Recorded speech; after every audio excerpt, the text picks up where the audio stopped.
Today on Simple Hunts, we are unboxing an affordable kitchen knife that might surprise you. What we're unboxing is the Kershaw 8-inch kitchen knife. And of course, we're going to do it with a Benchmade. Oh, it looks beautiful. Let me tell you, there's something about this knife that I'm very excited with. And I'll tell you what it is right off the bat. It's the price. I got this one for $24. And in it, you get the knife. You've got a little tip guard that comes in it. And of course a sheath that comes with it. So in my last knife video, I was talking about how I really wanted a Benchmade knife, very similar to this, for about $340. And thanks to a comment on the video, I am now the proud owner of a $24 Kershaw. The thing about the Kershaw is that I don't have a $340 Benchmade to compare it to, but I do have a $180 Cutco to compare it to, so that's what we're going to look at today. Right off the bat, I can tell you, they look exactly the same, right? I mean, they're both about 13 inches. Now, a link to the detailed specs are going to be in the comments below, but I'm going to tell you what my first impressions are. First of all, they're both about 13 inches-ish, and the blades are about 8 inches-ish. But there is one problem with the Kershaw in my mind. It's about half the weight of the Cutco. So that's something that might come into play a little bit later on when we start getting to the testing. Kershaw is actually a very well-established knife company in the US. And the funny thing about it is that I lived in the area where Kershaw is made, just a couple miles away. And you know what also was just a couple miles away from the Kershaw headquarters in Lake Oswego? Benchmade. I swear it's only about a 5-mile distance between Oregon City and Lake Oswego. It's just kind of interesting to have two knife companies right next to each other. Kershaw is actually now a part of KIA Knives, which is more of kitchen cutlery, but this one is actually a Kershaw knife. So I don't know why they branded it under Kershaw versus KIA. I don't know. The packaging I got it with actually said KAI Knife Company. Kershaw is known for their EDC pocket knives like the Leak, the Blur, and the Skyline. Those are pretty much common and those are not hard to find. And they all come at very accessible prices. That's the beauty of a Kershaw knife.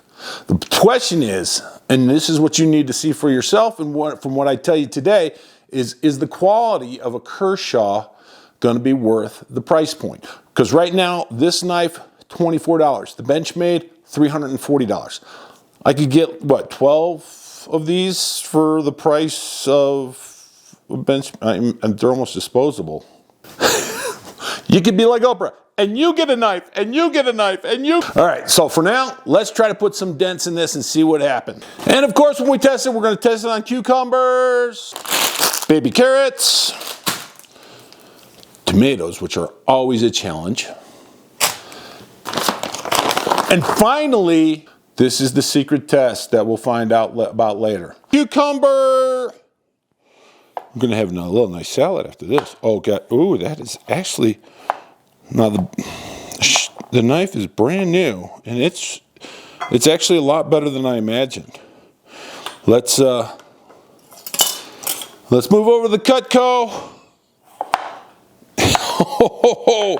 I got to say that the Kershaw is right there with it. If not, I would get a slight advantage. Now, granted, this one, this was sharpened just about a couple months ago. My wife sent it back. It's about a 7-year-old knife. My wife sent it back to be resharpened not too long ago. Anyway, so that's a cucumber. All right, moving on to the carrots. Let's see how we go through the... Oh, yeah. Well, let me tell you, the Kershaw is really impressing me. I am delightfully surprised with it so far. We got that magical test, that secret test coming up, and we'll see how it does there. But moving on, let's take a look at the Cutco. Let's side by side.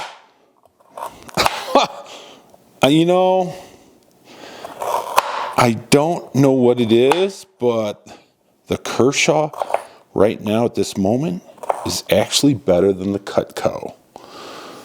I'm kind of surprised. I didn't expect that. Maybe the blade is just a little dull here. Let's sharpen it and see what happens. My son-in-law got me one of these, and let me tell you, I absolutely love it. I use it just almost on a daily basis. All right, now we're going back to we're going to look at the Kershaw against the Cutco again on the carrots. Now with a sharpened Cutco. The Kershaw is still better. I am shocked. But this isn't really a test. I mean, you could do this all day long. And here's the secret test. We've got 100 rawhide sticks in there. We're going to cut 50 with the Cutco, 50 with the Kershaw. We're going to see how it turns out and see how sharp they are afterwards. Let's go with this Kershaw here. Let's see. And that's the problem with the weight. It doesn't get all the way through.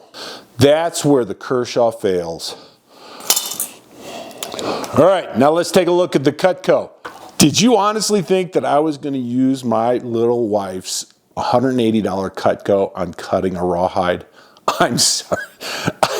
The Colonel is in charge and she would not go for that. So in conclusion, at the end of the day, if you're cutting vegetables, the Kershaw is what you want. But if you need to get a little bit of oomph behind it, and maybe you're cutting a bone in that chicken or something like that, or pheasant, then maybe the Cutco is what you need. So drop a comment below and let me know what you think of the two knives and what I should try next time. Remember, you always have to be careful when using a knife. Always be safe. Ah! Whoa! Oh, that's a lot of blood. Oh, honey! Yeah, get the sewing kit out.